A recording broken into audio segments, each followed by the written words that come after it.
नमस्कार दोस्तों, सभी का स्वागत है आपके अपने प्लेटफॉर्म माइंड मैप पर। अंतिम 6 दिन मान के चलिए, क्रिकेट में जैसे 6 बॉल होती है लास्ट में, तो वो ओवर बड़ा खतरनाक होता है जिसे डेथ ओवर कहते हैं, जहां पर जीत और हार का फैसला होता है। आप सभी का सिलेक्शन होने वाला है। मैं सभी का सिलेक्शन इसलिए कह रहा हूं कि प्रायिकता गणित का एक टॉपिक होता है जिसमें ये कहते हैं कि संभावना है ना, हर एक की संभावना को वो प्रायिकता के अंदर काउंट किया जाता है। तो मैं उस हर एक बच्चे का कह रहा हूं कि इस 54,000 सीट में उस हर एक बच्चे का सिलेक्शन होने वाला है जो यहां पर तैयारी कर रहा है। ये एक ऐसा एग्जाम है जिसमें आपने थोड़ा बहुत भी पढ़ा है, अपने नॉलेज का अच्छे से इस्तेमाल किया, लास्ट टाइम में आपने डरे नहीं और एग्जाम हॉल में बढ़िया है ना हाजिर जवाबी और स्थिर बुद्धि का परिचय दिया, तो निश्चित रूप से आपका सिलेक्शन होगा 6 दिन बाद में। तो सभी साथी इस वीडियो को लाइक कर दो। और देखो, आज की इस क्लास में वापस से मैं राजस्थान जी के Hindi, English, computer science, polity इनके क्वेश्चंस लेकर आ गया हूं। तो चलिए बिना समय खराब करे स्टार्ट करते हैं। गणित को छोड़ दिया जाए तो 175 होता है, वैसे गणित को हम छोड़ेंगे नहीं, है ना, गणित को छोड़ेंगे नहीं, एक फुल प्रूफ प्लान है, चिंता मत करो। आ जाओ। सबसे पहले हिस्ट्री, कल्चर, ज्योग्राफी, पॉलिटी, फिर संविधान, फिर साइंस, कंप्यूटर, ऐसे प्रश्न पढ़ेंगे। पहला प्रश्न है कि बैराट प्राचीन काल में राजधानी थी। बैराट की बात करें तो ये मत्स्य जनपद की राजधानी थी। आज की इस क्लास से कई सारे प्रश्न सीधे सीधे आपके पेपर में छप जाएंगे, ध्यान रखिएगा। आपने कुछ भी नहीं पढ़ा है तो 6 दिन बस मेरे साथ जुड़ जाइए। मैं ऐसी ऐसी क्लासेस लगाने वाला हूं और ऐसी ऐसी पीडीएफ टेलीग्राम में देने वाला हूं, सिर्फ वो पढ़कर 6 दिन में भी बहुत बढ़िया स्कोर कर सकते हैं। मैं कहूं कि सिलेक्शन ले सकते हैं, अतिशयोक्ति नहीं होगी, लिया जा सकता है सिलेक्शन। बैराट हम बात करें, सबसे पहले 1837 के अंदर कैप्टन बर्ट के द्वारा इनकी खोज की गई, कैप्टन बर्ट के द्वारा खोज की गई। फिर हम बात करें दयाराम साहनी के द्वारा, यहां पर दयाराम साहनी इससे संबंधित है। नीलरत्न बनर्जी, केडी दीक्षित, वो आप लोगों को याद रखना है। तो सब कुछ पढ़ चुके हैं डिटेल में, यहां सिर्फ एक 2-2.5 घंटे का फास्ट रिवीजन है।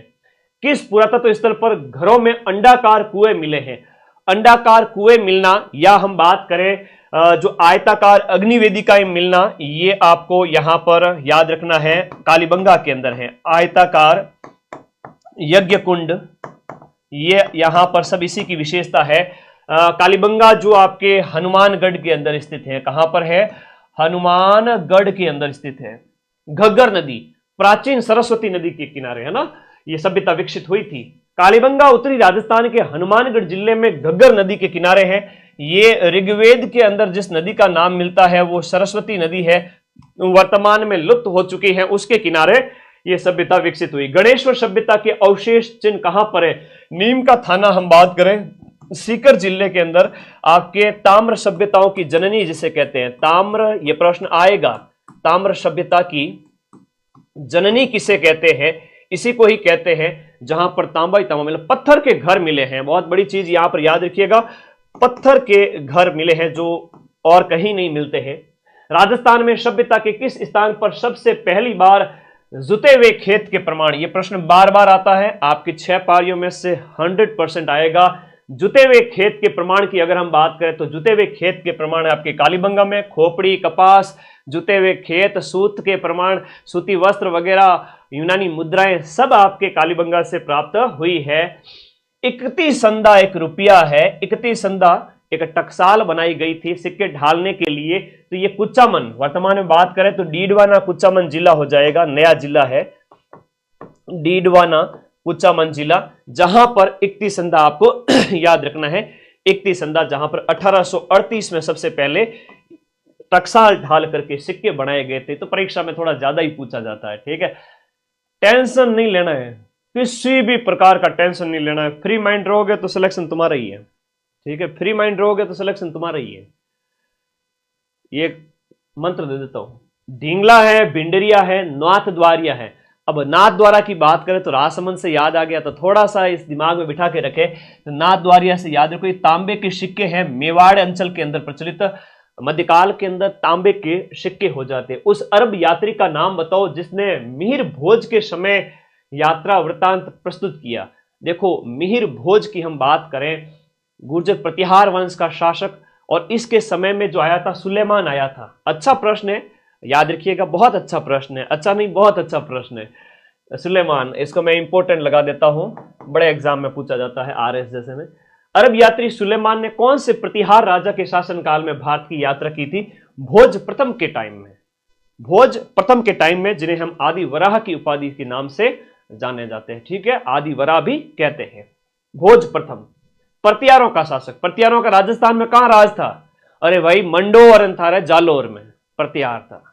अगला, राजस्थान के प्राचीन शहर शाकंभरी, अब जो कि शांबर है जयपुर, को 7वीं शताब्दी में किसके द्वारा, किस चौहान राजा के द्वारा बसाया गया था? यहां पर हम बात करें शांबर शाकंभरी की बात करें तो वासुदेव चौहान के द्वारा। हालांकि ये 6ठी शताब्दी आप कह सकते हैं, 6ठी शताब्दी ईस्वी।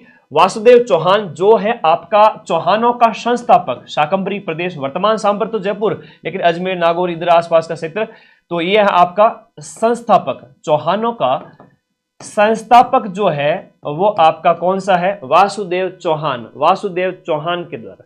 अरे 90-95 सही कर दो, बहुत बड़ी बात है। 54,000 पोस्ट में तुम 85 सही कर दो, खेस तान के 90 सही कर दो, बाकी वाले कटकटा के नेगेटिव में भी चले जाए, सेफ मनी अपने पास में रहेगी। कितनी? 90 प्रश्न, 85 प्रश्न। जनरल ओबीसी वाले बॉयज, लखनऊ के लाडे, उनके लिए कह रहा हूं, वासुदेव चौहान। ठीक है, याद रहेगा। टेलीग्राम ग्रुप हमेशा कहोगे, आज मैं ऐसी पीडीएफ टेलीग्राम पे डालने वाला हूं 24 घंटे के अंदर अंदर, केवल वो पढ़ लोगे सिलेक्शन हो जाएगा। 6 दिन में खूब टाइम होता है, 6 दिन में 15 × 6 करें तो 100 घंटे होते हैं, और 100 घंटे में तो दुनिया इधर से उधर हो सकती है।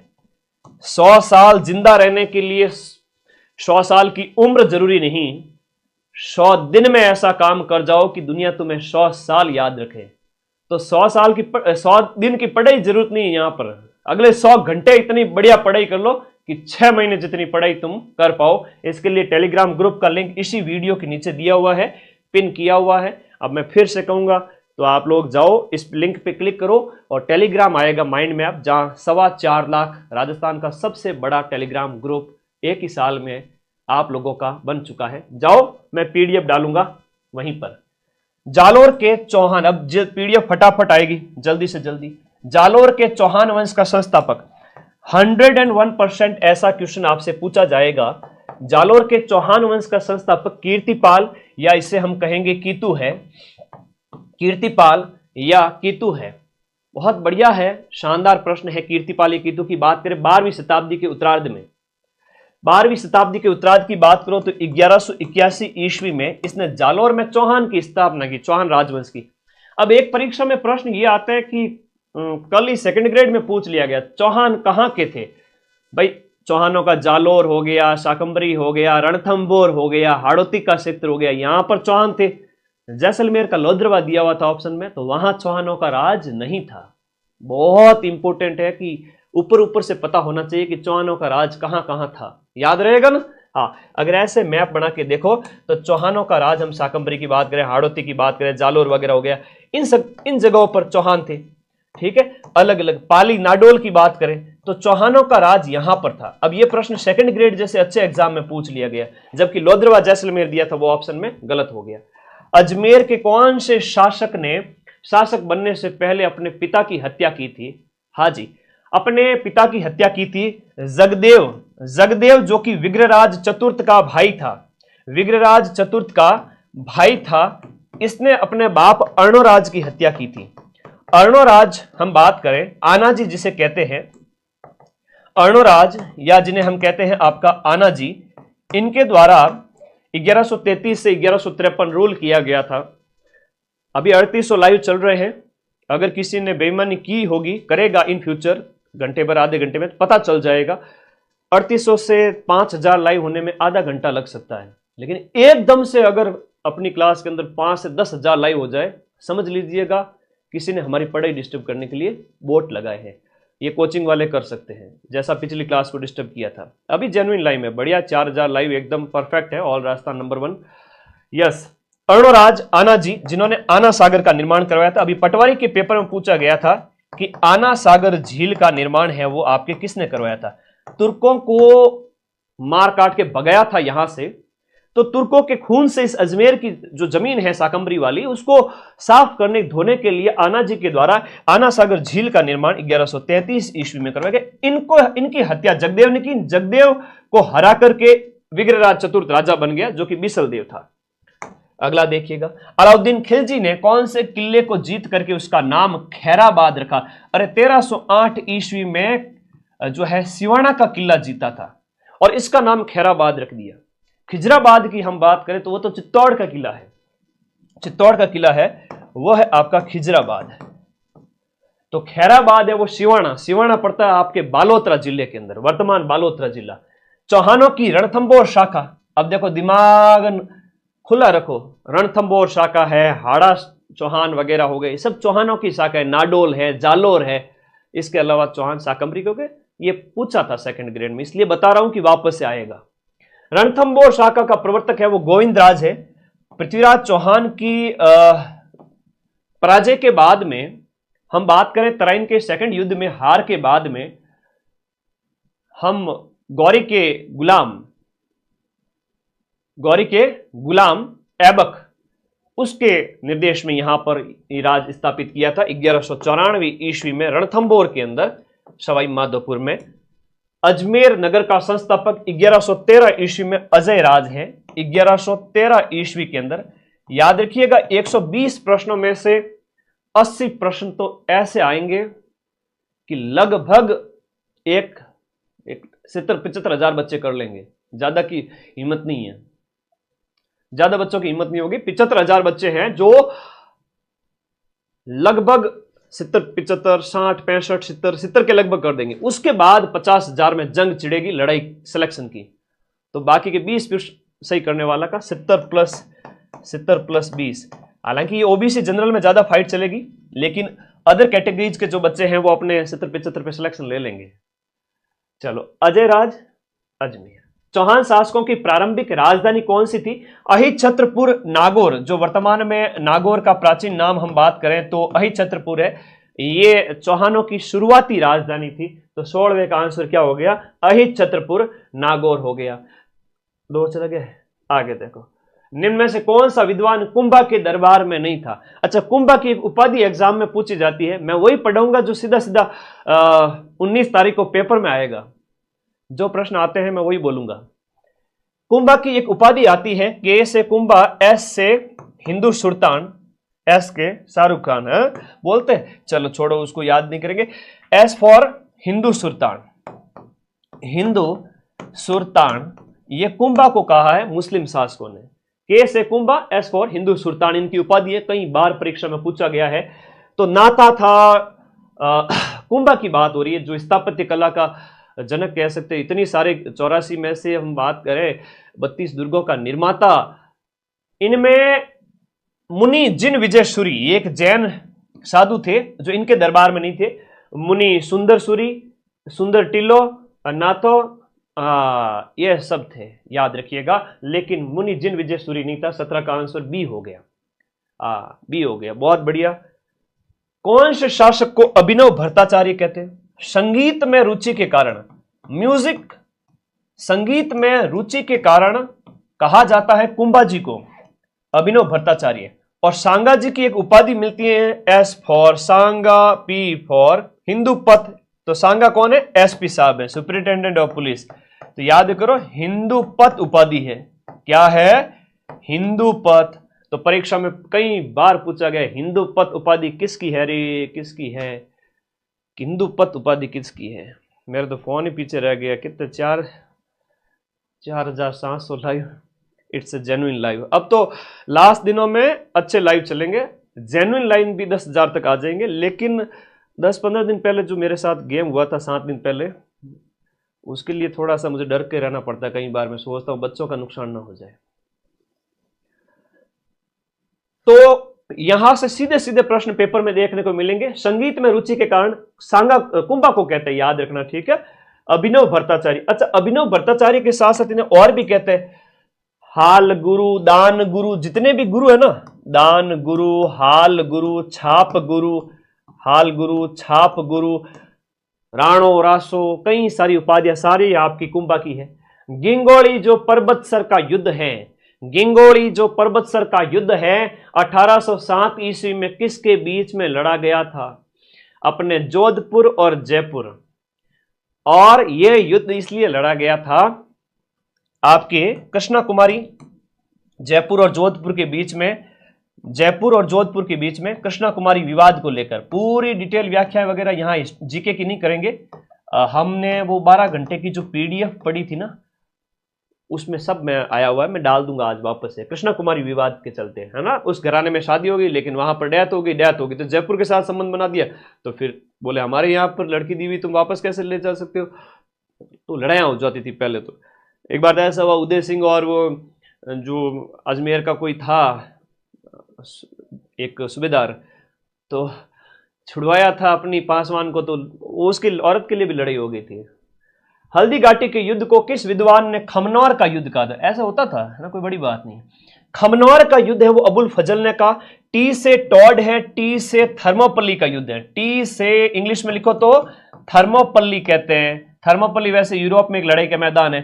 बस बदायूनी। द से गोगुंदा, गोगुंदा का युद्ध, गोगुंदा का युद्ध किसने कहा है? द से। यह प्रत्यक्षदर्शी था, कहते हैं कि इसने अपनी दाढ़ी रंगी थी, ऐसा भी उल्लेख मिलता है। और इसे हाथियों का युद्ध भी कहते हैं, याद रखना। हल्दी घाटी युद्ध, हल्दी घाटी युद्ध में प्रश्न थोड़ा अच्छे अच्छे पूछे जा रहे हैं, याद करिए।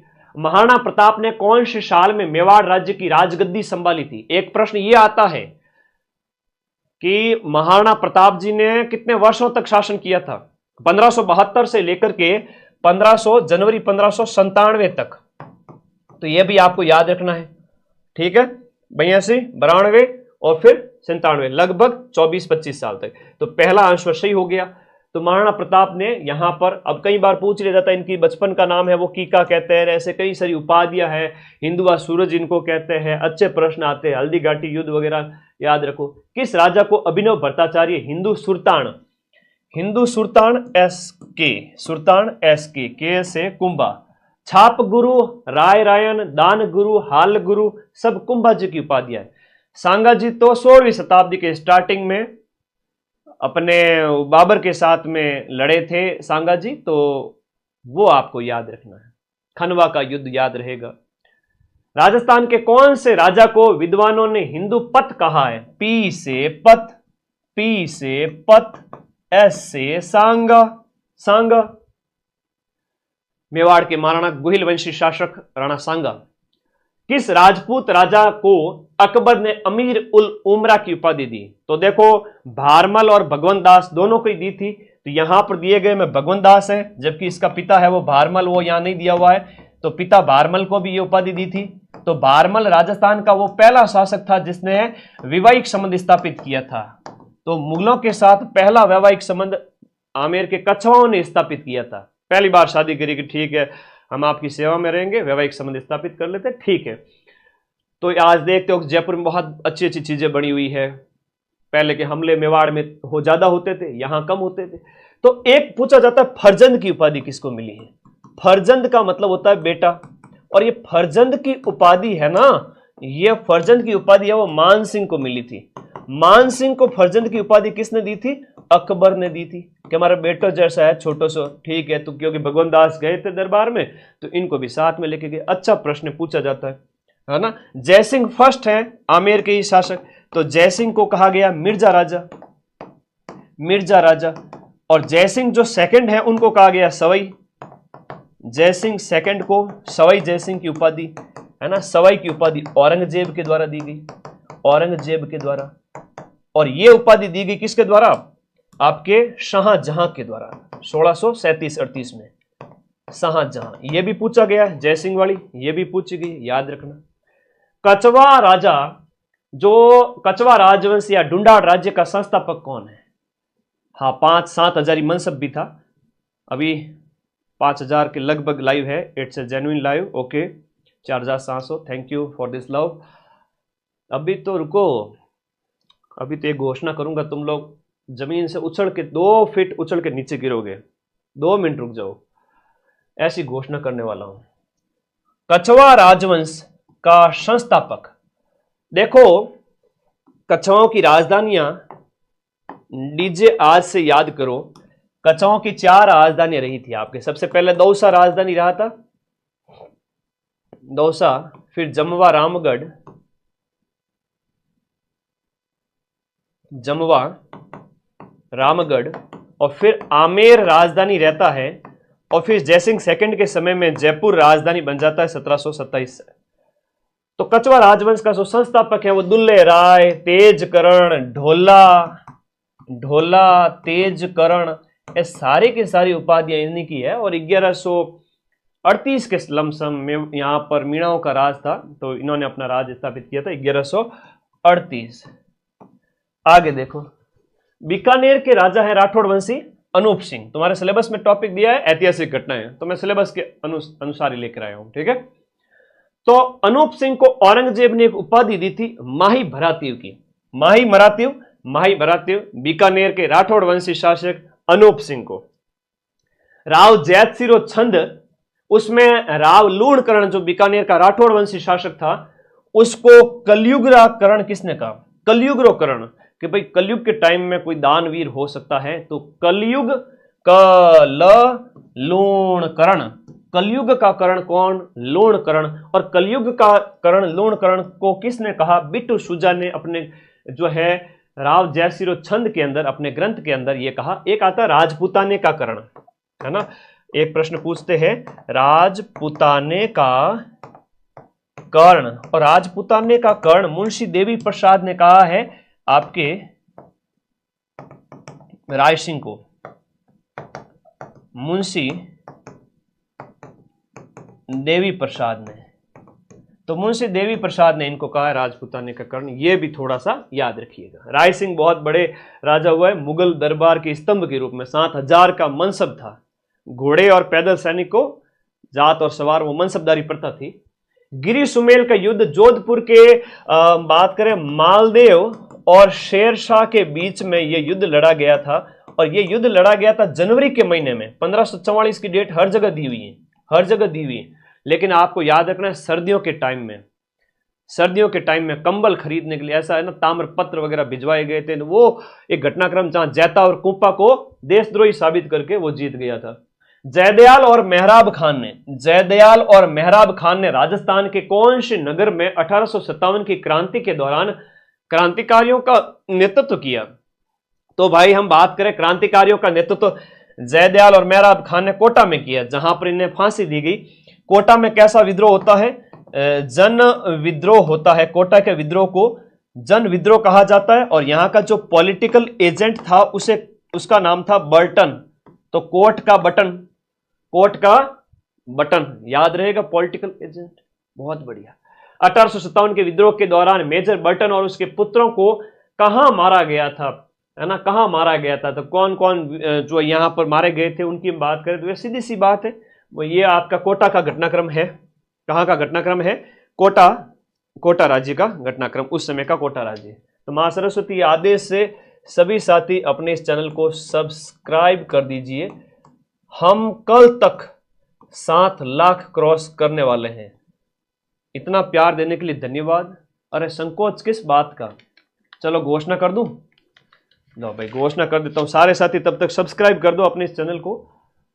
घोषणा ऐसी है कि मां का आदेश है कि नन्हे मुन्ने बच्चे जो नौकरी लेना चाहते हैं, सभी प्यारे बच्चे, इनके लिए एक ऐसी घोषणा, सिर्फ एक क्लास लगाऊंगा, सिर्फ एक ऐसी क्लास, उसको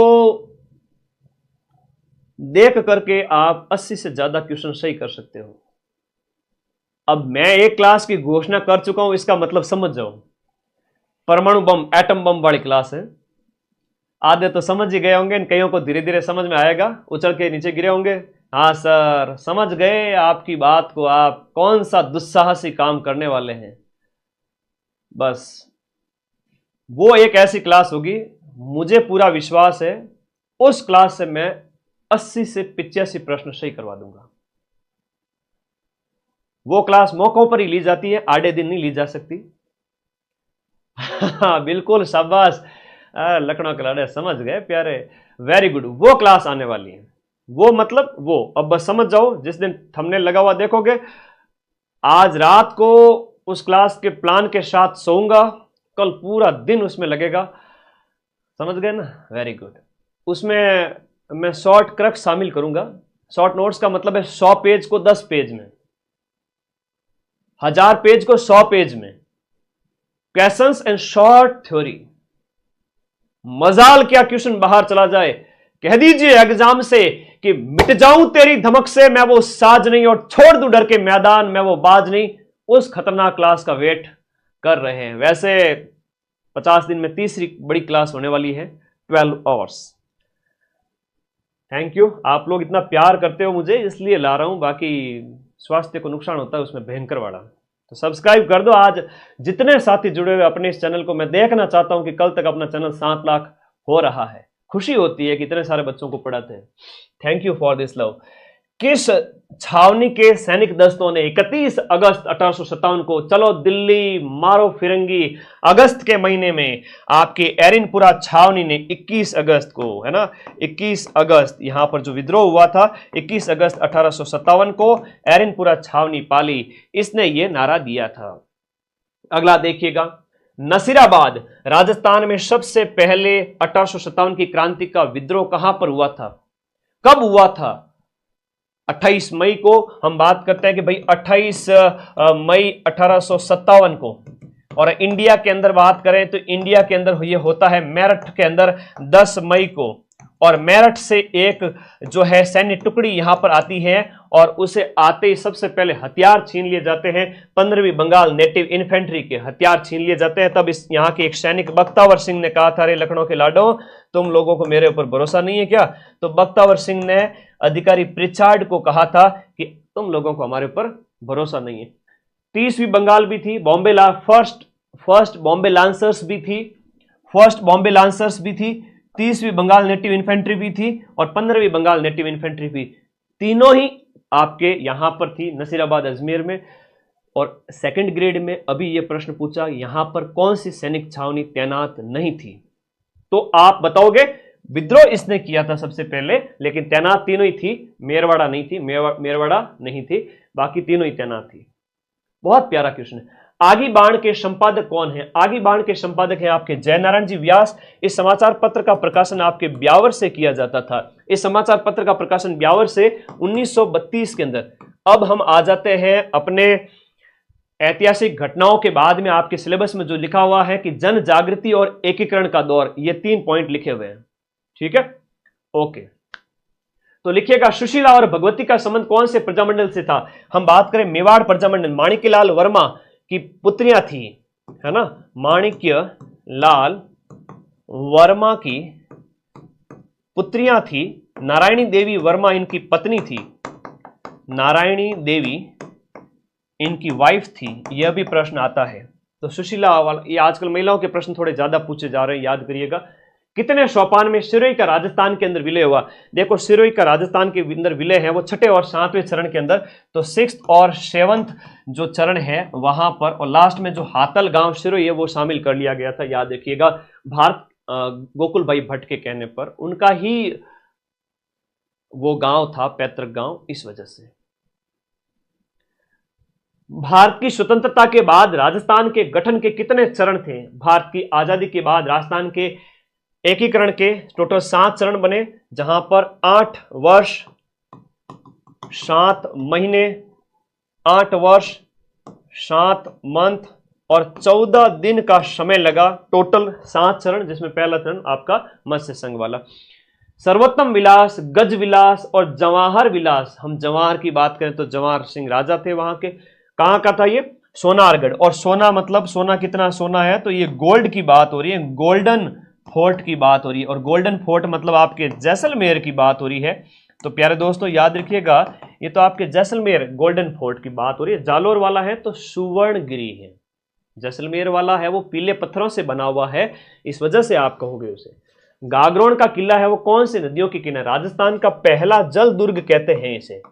तो राजस्थान का जो पहला जल दुर्ग है वो AK-47 के किनारे हैं, आहू और काली सिंध के किनारे, ठीक है।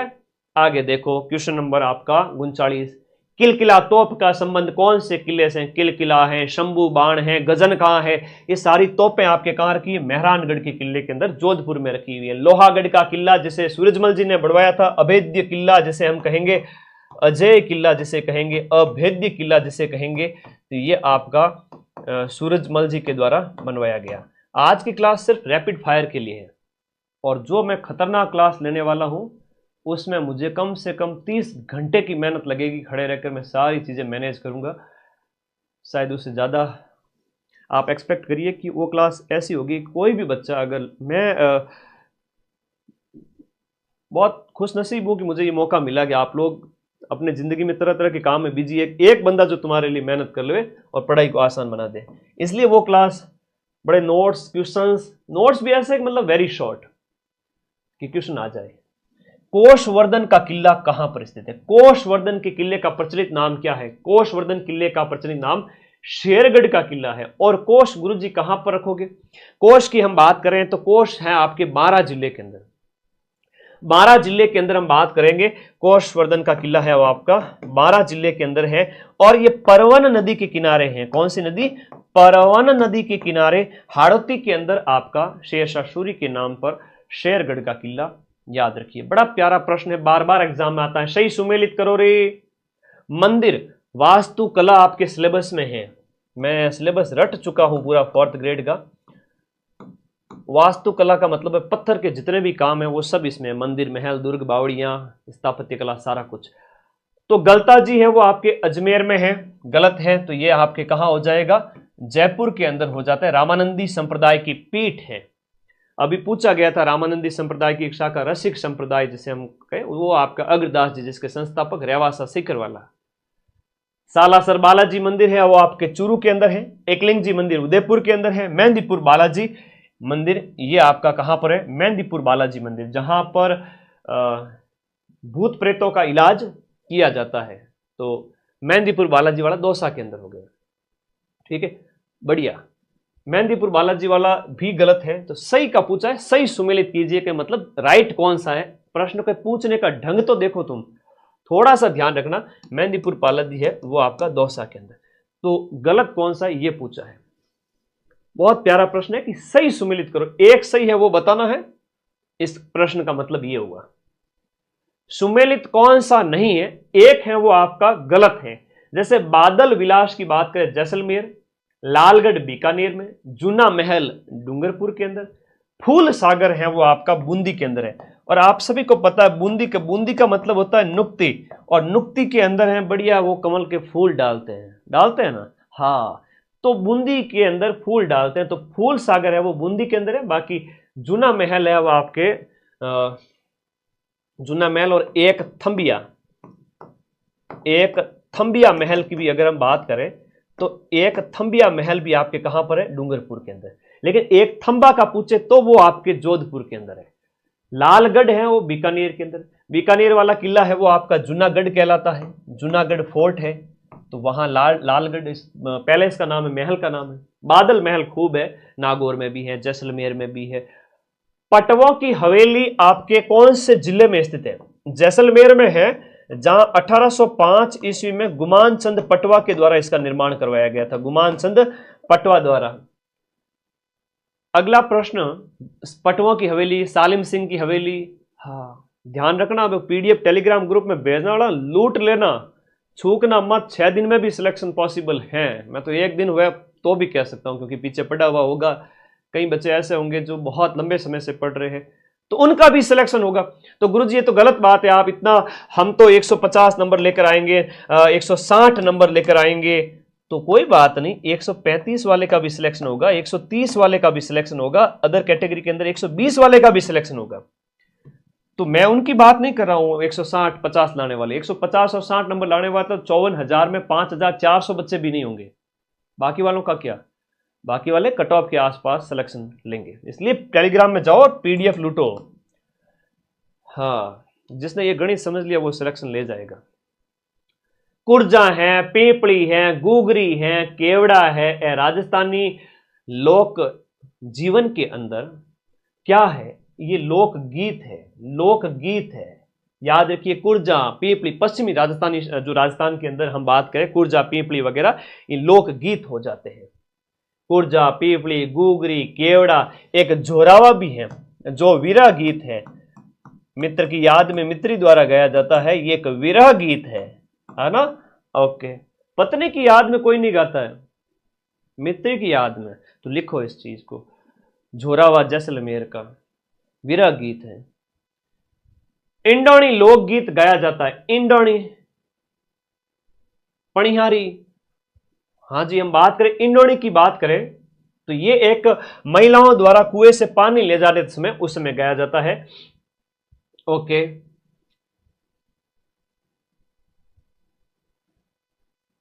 आगे बात करें, ये प्रश्न है ना जो विवाह समारोह का, विवाह में जैसे बारात का डेरा देखने जाते समय आपका जला गीत गाया जाता है, जैसे जला वाला ज्यादा पूछा जाता है। अगला कि सुमेलित कौन सा नहीं है, एक है वो आपका गलत सुमेलित है, एक है वो गलत है। घोड़ी गीत है वो वर निकासी पर घुड़ चढ़ी की रस्म के समय, जब वर है वो आपका घोड़ी पर चढ़ता है उस समय घोड़ी गीत गाया जाता है। जच्चा गीत है कि भाई परिवार में बालक का जन्म हुआ है तो जाया गाया जाता है, जच्चा गीत। जला गीत की बात करें, जला है वो आपका जलवा पूजन, इसे कहेंगे, जला नहीं होगा, जलवा होगा ये, नहीं तो ये भी गलत हो जाएगा, इसे कहेंगे जलवा पूजन।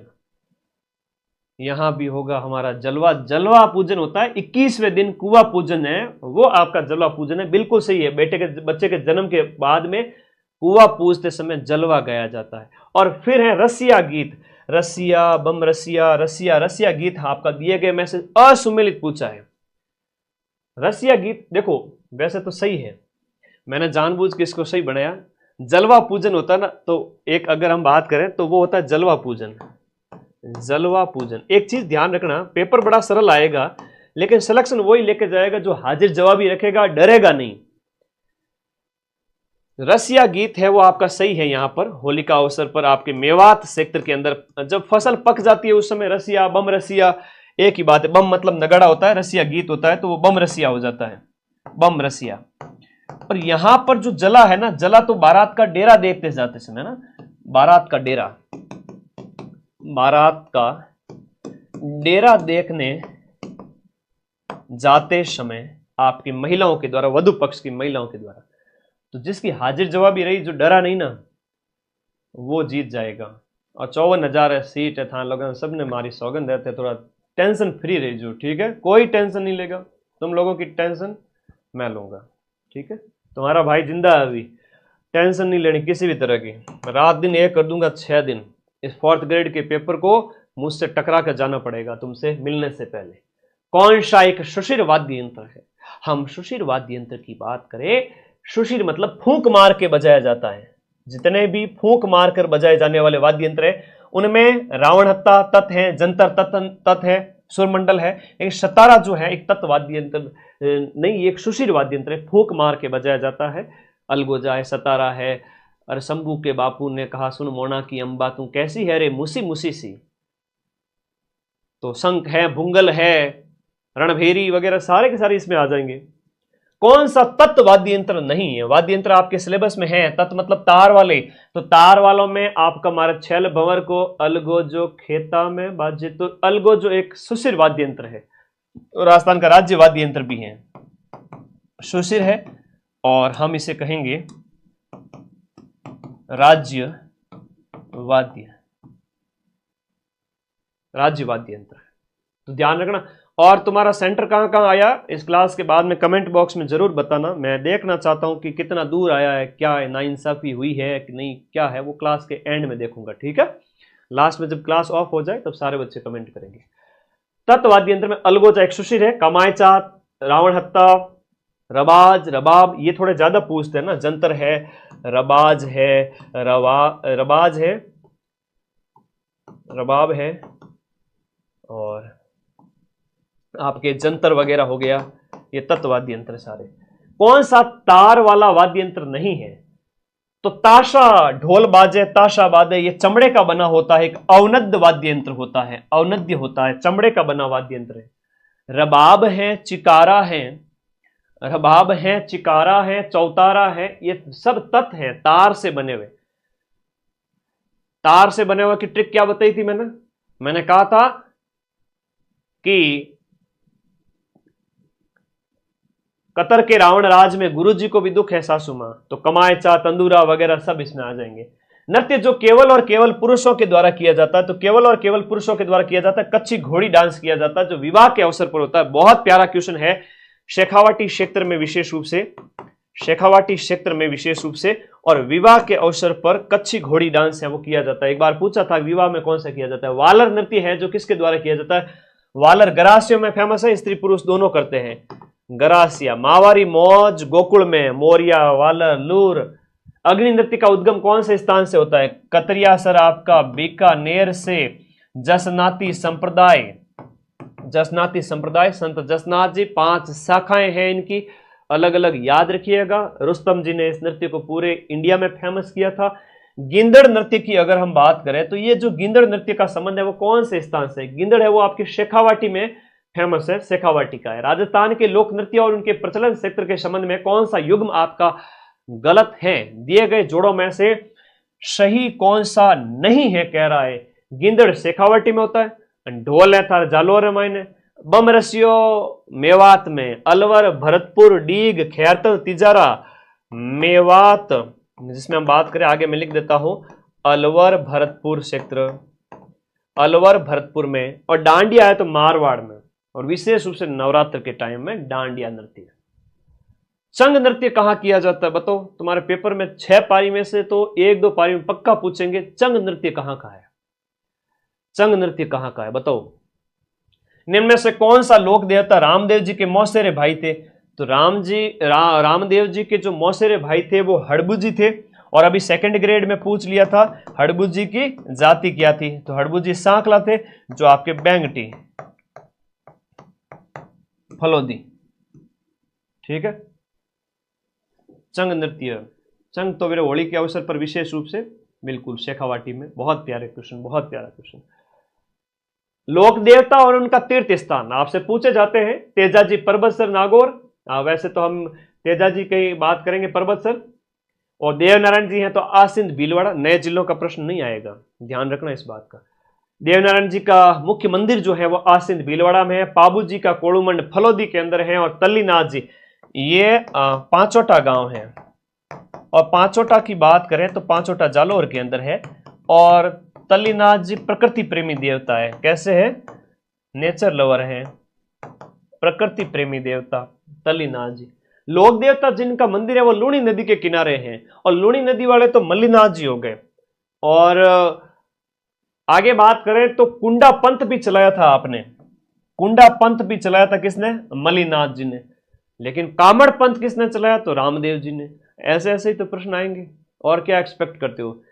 25-30 प्रश्न ऐसे होंगे जो सिलेक्ट करवाएंगे, और या अंदर या बाहर, बाहर तो होना ही नहीं है, अंदर ही होना है। कामड़ पंथ की बात करें रामदेव जी, और इनके द्वारा 13 ताली नृत्य किया जाता है। कामड़ पंथ की महिलाओं के द्वारा 13 ताली नृत्य किया जाता है। आगे देखो, देवनारायण जी का मुख्य मंदिर जो है, मुख्य मंदिर वैसे तो 4 धाम हैं अलग अलग, जैसे बात करें तो आपका ये आसिंद भीलवाड़ा, देवमाली वाला भी ब्यावर वाला सुर्खियों में रहता है, करंट अफेयर्स वगैरह में भी, तो याद रखिए आसिंद भीलवाड़ा में मेन मंदिर है। अब ये जो त्योहार भी सिलेबस में है, मुख्य मुख्य त्योहार, सीधा सा प्रश्न पूछ ले आप लोगों को बता दो भाई कि बूंदी की कजड़ी तीज, बड़ी तीज, कजड़ी तीज, चैत्र, वैशाख, ज्येष्ठ, आषाढ़, श्रावण और भादो महीना। तो श्रावण में तो छोटी तीज है, श्रावण शुक्ल तृतीया, और बड़ा महीना भादवे का तो बिल्कुल सही सुमिलित है। भादवे में अंधेरे पक्ष की, कृष्ण पक्ष की तृतीया को, होली या फाल्गुन पूर्णिमा को, पर्युषण भादवे के महीने में, गणगौर चैत्र महीने के, तो यहां पर चैत्र शुक्ल तृतीया को, ठीक है, चैत्र शुक्ल तृतीया। अब ये ऑप्शन ए इसमें सही हो गया। 1 क्या, 1 2 3 4, 1 2 3 4 बी ऑप्शन। देखो पेपर करते समय वो पेपर के अंदर ही टिक करते रहना, और फिर बाद में पहला राउंड होते ही सारे गोले भर देना जो आपको आए। उसके बाद दूसरे राउंड में 50-50 का मामला, और जो तुम्हें अटेम्प्ट करने हैं। बाकी अगर तुम 10, 15, 20 छोड़ना भी चाहते हो, 10, 15 इस पेपर में, तो 10 ही 5, 10 ही मुश्किल से छोड़े जाएंगे। जब ज्यादा आ रहे हैं तो छोड़ना कम, नहीं आ रहे तो छोड़ना और 5 घोड़ा पढ़ना। अनवट है, अनोटा है, जरा है और पोलरा है, और शरीर के किस अंग के आभूषण है, और आभूषण आपके सिलेबस में है। अनवट वगैरह ये किसके आभूषण है? ये सब पैर के आभूषण हैं। फिर आपका राजस्थान में अब ज्योग्राफी स्टार्ट हो रही है। राजस्थानी हिस्ट्रिकल्चर खत्म, राजस्थानी ज्योग्राफी जिसमें भौतिक प्रदेश, राजस्थान की स्थिति विस्तार, है ना। तो हम विषम कोणीय चतुर्भुजाकार जो राजस्थान का क्षेत्र जो आकार है और विस्तार उत्तर ये अक्षांश देशांतर वाला, वो ध्यान रखना। सैंड ड्यून मुक्त क्षेत्र, बालू का स्तूप मुक्त क्षेत्रों की बात करें तो बालू का स्तूप मुक्त क्षेत्र जो है आपका बीकानेर, जैसलमेर और फलोदी, ये वाला त्रिकोण ट्राइंगल बनता है, तो ये हो गया। अब ये 40 सेंटीमीटर वर्षा रेखा तो अभी पूछी गई थी सेकंड ग्रेड के पेपर में भी।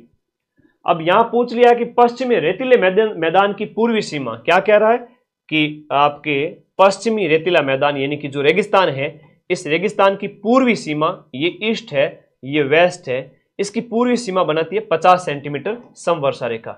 40 सेंटीमीटर है, यह प्रश्न सेकंड ग्रेड में अभी पूछा गया था 2 दिन पहले ही। 40 सेंटीमीटर है, वह आपकी किसकी हो जाएगी? मरुस्थल को 2 भागों में बांटेगी, 2 भागों में बांटेगी। किसको? मरुस्थल को। याद रखना इस बात को, शुष्क और अर्ध शुष्क में बांटती है। और 25 सेंटीमीटर तो उधर जैसलमेर की तरफ से, 25, 40, 50 और एक 80 सेंटीमीटर रेखा भी है, जिसका प्रश्न भी एग्जाम में आता है। बताओ कहां से गुजरती है 80 सेंटीमीटर समवर्षा रेखा? अक्कल वुड फॉसिल पार्क, आपको करोड़ों साल पुराने लकड़ी के अवशेष, आप मानोगे नहीं, लकड़ी पत्थर हो चुकी है, इतना एकदम ऐसा लगेगा सर ये तो पत्थर है, वो रखी हुई है। आप जाओ जैसलमेर, कभी देख करके आना। आकल गांव है, आकल गांव है, थैयात गांव है, अभी सुर्फियों में जो था आपका मेगा गांव है, ये सब जैसलमेर में है, जहां पर डायनासोर के अवशेष देखने को मिलते हैं, जहां पर आपको जुरासिक काल तक के अवशेष मिलते हैं। तो ये जैसलमेर में है आकल गांव, आकल वुड फॉसिल पार्क, राष्ट्रीय, 18 करोड़ साल पुराने अवशेष लकड़ी के देखने को मिलेंगे आकल गांव में, जैसलमेर में, जो राष्ट्रीय मरु उद्यान के अंदर स्थित है। ठीक है, बहुत प्यारा क्वेश्चन है, बार बार आता है, लिख लो भाई। जब पेपर में बैठे होगे मेरी आवाज गूंजेगी। अभी तो वो क्लास आने तो डाकी क्लास लेके आऊंगा मैं तो। बूंदी जिले के अंदर जो पहाड़ियां हैं वो आडा वाला पर्वत कहलाता है। बूंदी जिले की पहाड़ियों को क्या कहते हैं? आडा वाला पर्वत। और डोरो पर्वत है, ये भी पूछ लेते हैं, अरावली का पार्ट है, ये जालोर के अंदर स्थित है। ये मगरा और गिरवा की हम बात करें तो कोई खास विशेष इसमें आप लोग कंफ्यूज ना हुए। मगरा और गिरवा की बात करें तो गिरवा तो उदयपुर के अंदर हो गया। और एक बोराट का भी प्रश्न आ जाता है कई बार, बोराट का पठार, बोराट भी आ जाता है। गिरवा है तो उदयपुर क्षेत्र के, जो तस्तरी नुमा क्षेत्र जिसमें उदयपुर शहर बसा हुआ है, वो आपका हो गया। और ये बोराट का पठार जो है वो आपके कुंभलगढ़ और गोगुंदा के बीच में है। सिरोही जिले में तेज ढाल वाली जो उबड़ खाबड़ पहाड़ियां हैं ना, सिरोही में उबड़ खाबड़ जो पहाड़ियां हैं उनका नाम क्या है? बताओ फटाफट। सिरोही जिले के अंदर गिरवा, भाकर, बोराट, थड़ी, तो भाकर है वो आपके इसके अंदर हो जाते हैं, सिरोही के अंदर। और बोराट का पठार कुंभलगढ़ से गोगुंदा के बीच मैंने बता ही दिया आप लोगों को। थड़ी है तो बीकानेर वाला क्षेत्र हो गया, बीकानेर वाला क्षेत्र ये आपके कहां पर हो गया। और वैसे तो आज की जेड जनरेशन है जो है वो आपकी सब पता ही है तुम लोगों को, छोटी छोटी चीजें, तो शॉर्ट में लिख रहा हूं। निम्नांकित में से कौन से जिले में अरावली पर्वतमाला का विस्तार सबसे कम है? अरावली की विस्तार की बात करें तो अजमेर में इसका सबसे कम है, मध्य अरावली के अंदर स्थित है। जबसे सबसे ऊंची चोटी का नाम है तारागढ़ है, वो सर्वोच्च है आपके, याद रखिएगा, अजमेर। लसाड़िया का पठार है वो कौन से जिले में स्थित है? जैसलमेर में है, उदयपुर में है, कोटा, गंगानगर। दिए गए ऑप्शन के हिसाब से बताओ लसाड़िया का पठार। और वैसे इधर लसाड़िया आंदोलन भी चलाया था संत मावजी ने, तो ये आपका उदयपुर में हो गया। राजस्थान के कौन से क्षेत्रों में बालू का स्तूप अनुप्रस्थ प्रकार के, वायु के समकोण जो बनते हैं, प्रश्न पूछ रहा है कि अनुप्रस्थ बालू का स्तूप कहां देखने को मिलते हैं? ये प्रश्न है कि अनुप्रस्थ आपके कहां पर मिलते हैं, तो बीकानेर के पुंगल सेक्टर के चारों ओर, ए ऑप्शन इसके अंदर राइट हो जाता है, बीकानेर के पुंगल सेक्टर के चारों ओर। मिट्टी के नवीन वर्गीकरण के अनुसार राजस्थान में अल्फी सॉल्ट मिट्टी कौन सी है? आपके पेपर में डेफिनेटली क्वेश्चन आएगा, याद रखिएगा, बहुत प्यारा क्वेश्चन है, मोस्ट इंपोर्टेंट है, याद रखिएगा। एक तो आपकी हो गई, इधर पाई जाती है एंटीसॉल। अब कई बच्चे कहेंगे सर पश्चिमी राजस्थान में तो एरिडी है ना, एंटीसॉल कैसे है? एंटीसॉल है बेटा शुष्क क्षेत्र में, एंटी के बाद में आती है एरिडीसॉल, एंटीसॉल के बाद आती है एरिडी, एरिडी के बाद में आती है हाड़ौती क्षेत्र के अंदर वर्टिसॉल, ये लास्ट लिखवा देता हूं, फिर नहीं लिखूंगा, वर्टिसॉल। और फिर है आपका अल्फीसॉल, 73वां जो क्वेश्चन है, अल्फीसॉल मैदानी क्षेत्र के अंदर, मैदानों के अंदर पाई जाती है अल्फीसॉल, और मैदान आप सभी को पता ही है, ये अल्फी हो गई, ये अल्फी हो गई। और इधर जो है दक्षिणी राजस्थान की तरफ हो गया इंसेप्टिसॉल, इंसेप्टिसॉल।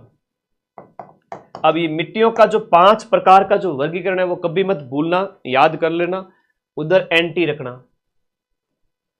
राजस्थान के कौन से जिलों में वर्टिसॉल मिट्टी पाई जाती है? तो कोटा बूंदी, जो हाड़ौती का जो क्षेत्र है, हालांकि दोनों ऑप्शन भी इसमें सही है, ए और बी भी कह सकते हो आप, ठीक है, कोटा बूंदी 74 के अंदर। अच्छा, कह रहा है कि नहीं पाई जाती है, ठीक है, बीकानेर और चूरू, यही तो प्रश्न है, यहां पर गलती नहीं करनी है। बांसवाड़ा झालावाड़ वाला क्षेत्र, कोटा बूंदी झालावाड़ ये जो क्षेत्र है ना, ये हाड़ौती का ही तो है, इसलिए कह रहा है कि बीकानेर और चूरू के अंदर यहां पर रेतीली मिट्टी है, तो ये ऑप्शन सही हो गया। क्वेश्चन नंबर जो आपका 75 है, वन विभाग की रिपोर्ट है, बहुत ज्यादा इंपॉर्टेंट है, मैं आज ही टेलीग्राम में भेज दूंगा, तुम लोग मुझे व्हाट्सएप भी कर देना 8955982723। सर वन रिपोर्ट नहीं डाली, और बाकायदा मैं सेकंड ग्रेड वाले पेपर से पहले वन रिपोर्ट डालना भूल गया, और उनके पेपर में सबसे कम वन क्षेत्र किस में है वो प्रश्न आ गया, 2-3 बार पूछ लिया और मैं भी भूल गया रिपोर्ट वापस डालना, तो तुम लोग मुझे याद दिला देना, आज रात को ही मैं अपलोड कर दूंगा या कल सुबह। नवीनतम वन रिपोर्ट मेरे पास हाथ से लिखे हुए हैं, 4 पेज है छोटे छोटे। वन विभाग की प्रशासनिक रिपोर्ट 2020-21 के अनुसार राजस्थान का कुल वन क्षेत्र कितना है? दिए गए ऑप्शन के अनुसार क्वेश्चन नंबर 75 में 32,000 ये हो जाता है, नवीनतम 2023-24 के अनुसार 32,921 है, 32,921। अभी लेटेस्ट वर्तमान में आप देखो, ये पहले का क्वेश्चन था, तो ये राइट आंसर होगा। कितने प्रतिशत क्षेत्र पर वनों का विस्तार है? हालांकि 9.61 है, 9.61% है नवीनतम, लेकिन उसके नजदीक का ऑप्शन आपको सही करना पड़ेगा एग्जाम के अंदर, नवीनतम सही करना, नजदीक का आंसर सही करना पड़ेगा। राजस्थान में पलास के पेड़ है ना, पलास के वन कहां पाए जाते हैं? तो अलवर है, अजमेर है, अलवर है, अजमेर है, ये वाला जो क्षेत्र है यहां पर पलास के पेड़ पाए जाते हैं। 77 के अंदर आपका ए हो गया।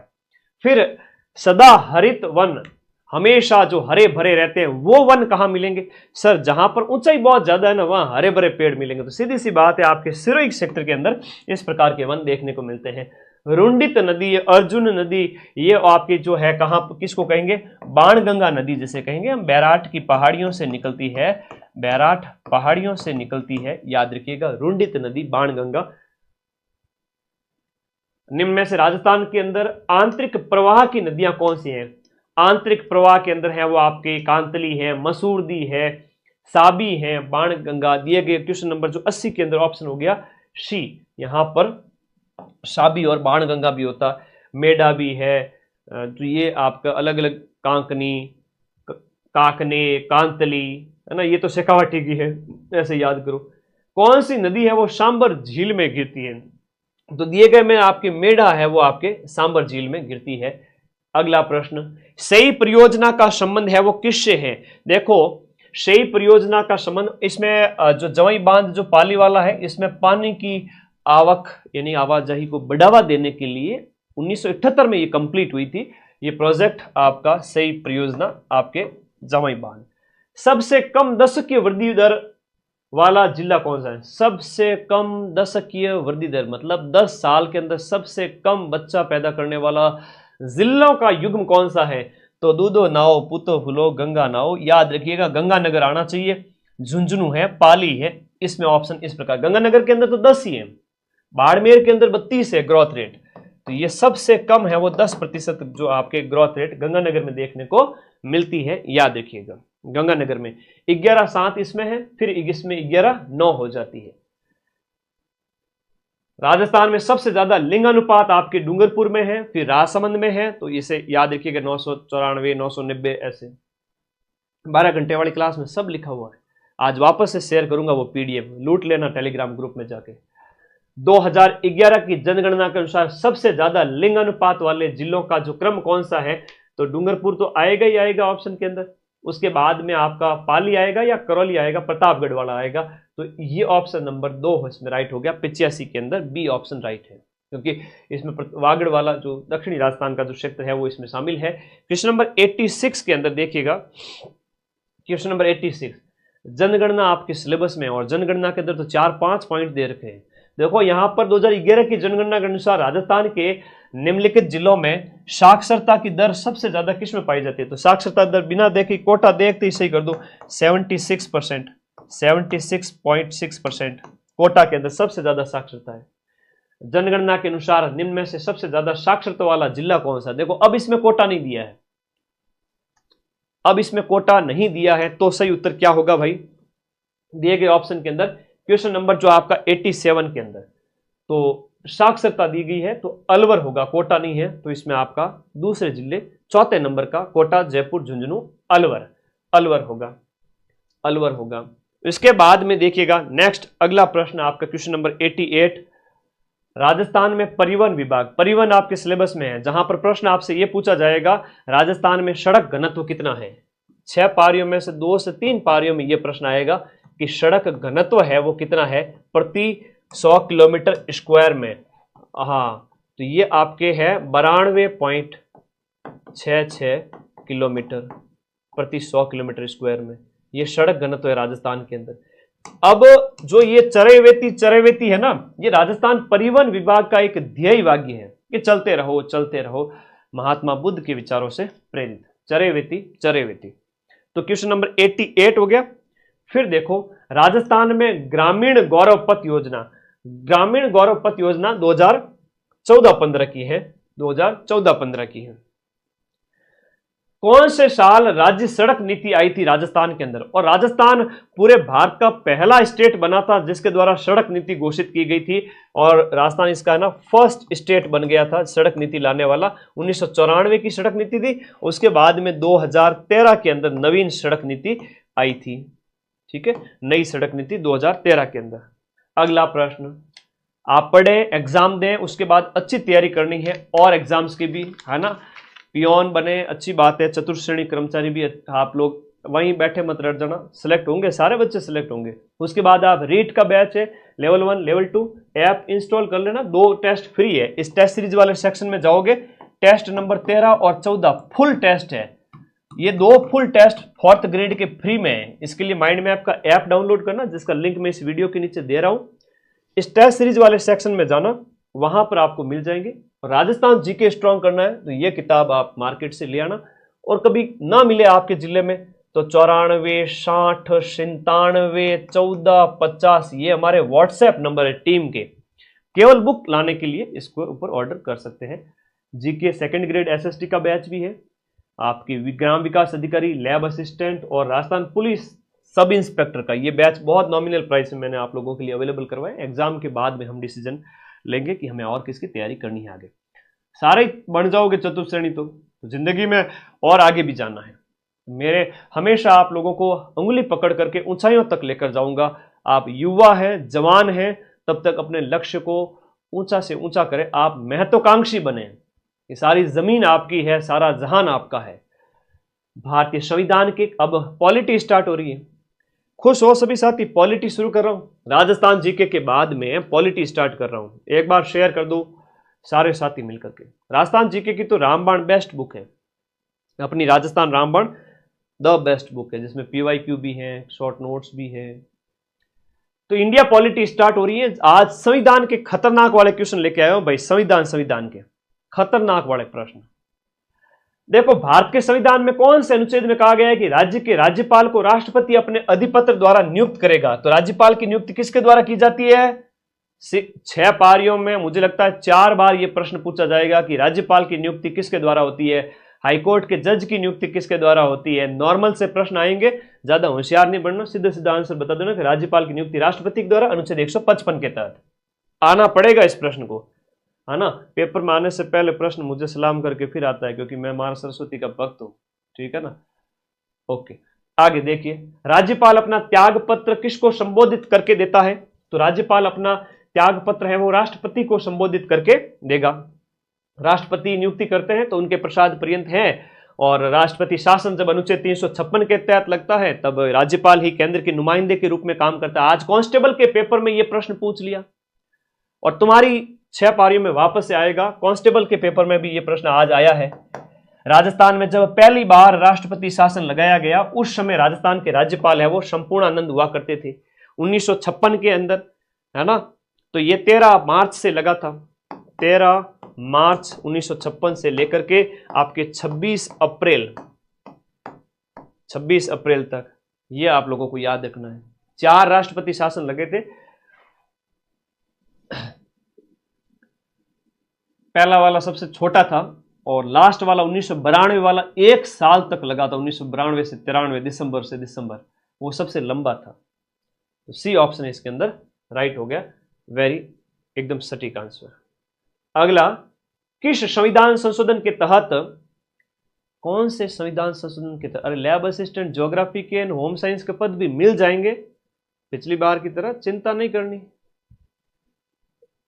इसमें देखो 1967, 56 वाला तो वो है आपके राज्यपाल पद का सृजन वगैरह, 67, 1977, 67, 77, ठीक इस तरह से याद रखो। फिर बाद में आपका 80 और 92, ये भैरव सिंह के टाइम में लास्ट वाले दो, तो 1980 और फिर है आपका 1992, ये भैरव सिंह के टाइम में, और लास्ट वाला सबसे लंबा 10-10 साल के गैप से, ठीक है। अगला देखो, किस संविधान संशोधन के तहत एक व्यक्ति को 2 या 2 से ज्यादा राज्यों का राज्यपाल बनाया जा सकता है? तो 2 या 2 से ज्यादा राज्यों का राज्यपाल का जो प्रश्न है, ये है आपके 7वें संविधान संशोधन के तहत। इतना इंपॉर्टेंट है कि बार बार पूछा जाता है। 7वां संविधान संशोधन अधिनियम 1956 के तहत विवेक अधीन शक्तियों का प्रयोग करते समय राज्यपाल किसके प्रतिनिधि के रूप में काम करता है? विवेक वाली शक्तियां जो है राज्यपाल की, उसमें वो केंद्र के नुमाइंदे की तरह, जहां पर अनुच्छेद 200, 201 और राष्ट्रपति के पास में जो है कानून, वो जो कानून बनने से पहले रक्षित करके रख सकता है, अपने पास सुरक्षित रख सकता है, तो ये संघ सरकार के प्रतिनिधि के रूप में काम करता है। क्वेश्चन नंबर 96 कह रहा है कि आपके पर मुख्यमंत्री की नियुक्ति भारत के संविधान के कौन से अनुच्छेद के तहत होती है? तो अनुच्छेद 164 के तहत मुख्यमंत्री की नियुक्ति की जाती है। मुख्य सचिव के पद पर नियुक्त होने वाले अधिकारी का निम्न द्वारा चयन किया जाता है। अब यह बहुत प्यारा क्वेश्चन है, सचिवालय आपके सिलेबस में है, तो बताओ यहां पर मुख्य सचिव जो वर्तमान में है 45वें, अब बताओ इन्हें कौन नियुक्त करता है? क्वेश्चन नंबर आपका 97। तो इनकी नियुक्ति है वो किसके द्वारा होगी? मुख्यमंत्री के द्वारा, क्योंकि ये मुख्यमंत्री के ही एक तरह से कह सकते हैं कि सचिवालय वगैरह ये सब सीएम की हेल्प के लिए तो होते हैं। तो आप लोग याद करोगे, यहां पर मुख्यमंत्री के द्वारा इनकी नियुक्ति की जाती है। और 45वें हैं, वर्तमान में है, उनका नाम है सुधांश पंत। 6 पारियों में से बार बार पूछा जाएगा, सुधांश पंत वर्तमान में सीएस है, चीफ सेक्रेटरी ऑफ राजस्थान। भारतीय संविधान का कौन सा अनुच्छेद उपबंध करता है कि प्रत्येक राज्य के लिए एक राज्यपाल होगा? तो राज्यपाल अनुच्छेद 153 हम बात करें कि राज्यों के बारे में जो प्रावधान है वो वहां से स्टार्ट हो जाते हैं। बाकी हम अनुच्छेद 52 से करें तो वो संघ वाले प्रावधान है संविधान के अंदर, वो मैंने बताए थे आपको, एक फोटो दी थी ना, पॉलिटी वाली पीडीएफ पढ़ी नहीं क्या? आगे देखो, अब तुम देखो नॉन स्टॉप कांस्टेंट 5000 लाइव जुड़े हुए हैं, और बोट वाला अगर होता ना तो एक झटके में 15-20 हजार कर देता मात्र 5 मिनट के अंदर, है ना। तो उस दिन किसी ने तो गलत काम किया था। एक जो एक्चुअल लाइव है वो स्थिर रहते हैं, 5 के बाद 6 धीरे धीरे होते हैं। कोई ना कोई छेड़छाड़ करने वाला था जिसने हमारी पढ़ाई को डिस्टर्ब किया कि बड़े बड़े बच्चों को मैं नौकरी ना लगा दूं, इसलिए चलो छोड़ो उनको। राजस्थान के राज्यपाल को कौन हटा सकता है? राज्यपाल को अब केंद्र के नुमाइंदे के रूप में जब वो काम करेंगे तो कौन हटा सकता है? यहां पर राष्ट्रपति हो गया, है ना। राष्ट्रपति के प्रसाद पर्यंत पद धारण करेंगे केंद्र के नुमाइंदे के रूप में, तो यहां पर राष्ट्रपति हो गया। क्वेश्चन नंबर 100 जो है प्राय कौन राज्य विश्वविद्यालयों के कुलाधिपति के रूप में, जितने भी विश्वविद्यालय हैं उनके कुलाधिपति के रूप में राज्यपाल काम करता है। बिल्कुल 1956 से इस पद का सृजन किया जाता है, राज्यपाल पद का निर्माण किया जाता है, पहले राज प्रमुख था। अगला देखिएगा क्वेश्चन 101, राजस्थान की प्रथम महिला राज्यपाल, पहली महिला राज्यपाल कौन थी? प्रतिभा देवी सिंह पाटिल। प्रतिभा देवी सिंह पाटिल, बाद में राष्ट्रपति भी रहे थे आप, तो 101 के अंदर ऑप्शन नंबर बी है, प्रतिभा पाटिल, बाद में राष्ट्रपति भी रहे थे, ये भी याद रखो, पहली राष्ट्रपति, पहली महिला राष्ट्रपति। 102, राजस्थान के मुख्यमंत्री भजनलाल जी ने 16वीं विधानसभा में कौन से क्षेत्र से प्रतिनिधित्व किया? अब यह प्रश्न भी एग्जाम में पूछा गया है, तो इन्होंने जो सांगानेर क्षेत्र है वो जयपुर का, वहां से प्रतिनिधित्व किया है। क्वेश्चन 103 में देखिएगा, कौन सा राजस्थान का पहला मुख्यमंत्री रहा जो मुख्यमंत्री पद की शपथ लेने के बाद विधानसभा का सदस्य नहीं था? तो ये आपके यहां पर भैरव सिंह जी शेखावत थे 103 के अंदर। बाकी 6 महीने के अंदर सदस्यता लेनी पड़ती है। मुख्यमंत्री बनने के लिए कितनी, एक एमएलए बनने के लिए जो है वही आपका एमएलए ही तो होता है मुख्यमंत्री, पहले 25 साल की एज चाहिए होती है। राज्य मंत्री परिषद अपने पद पर बना रहता है किसके प्रसाद पर्यंत? जो राज्य मंत्री परिषद है, आवाज वगैरह प्रॉपर है, राज्य मंत्री परिषद की बात करें तो राज्यपाल के प्रसाद पर्यंत पद पर बने रहते हैं। भारत के संविधान का कौन सा संशोधन है जिसके द्वारा राजस्थान के मंत्री परिषद के आकार को परिसीमित किया गया? 91वां संविधान संशोधन अधिनियम 2003 के तहत यहां पर कहा गया है कि 15% से ज्यादा नहीं होगा, तो 200 का 15% इज इक्वल टू 30। तो राजस्थान जो मंत्री परिषद की बात करें वो 30 से ज्यादा नहीं होगी, अधिकतम। और न्यूनतम का प्रश्न भी एग्जाम में आ चुका है, न्यूनतम है वो आपके 12 और ये है आपके अधिकतम, और परसेंटेज निकालना आना चाहिए। और तुम्हें अगर डर लग रहा है ना तो मैं करा दूंगा, तो तुम्हें गणित के छोटे मोटे प्रश्न, मुझे गणित इतनी नहीं आती, इतनी क्या, मेरी गणित तो बहुत वीक है भाई। मैं तो जब 10वीं में था तो गणित को रट रट के जाता था, बड़ी मुश्किल से पास की थी 10वीं गणित की वजह से। बाकी 5 सब्जेक्ट में मेरे मार्क्स 95 रहते थे, गणित में मेरे मार्क्स 55-60 रहते थे।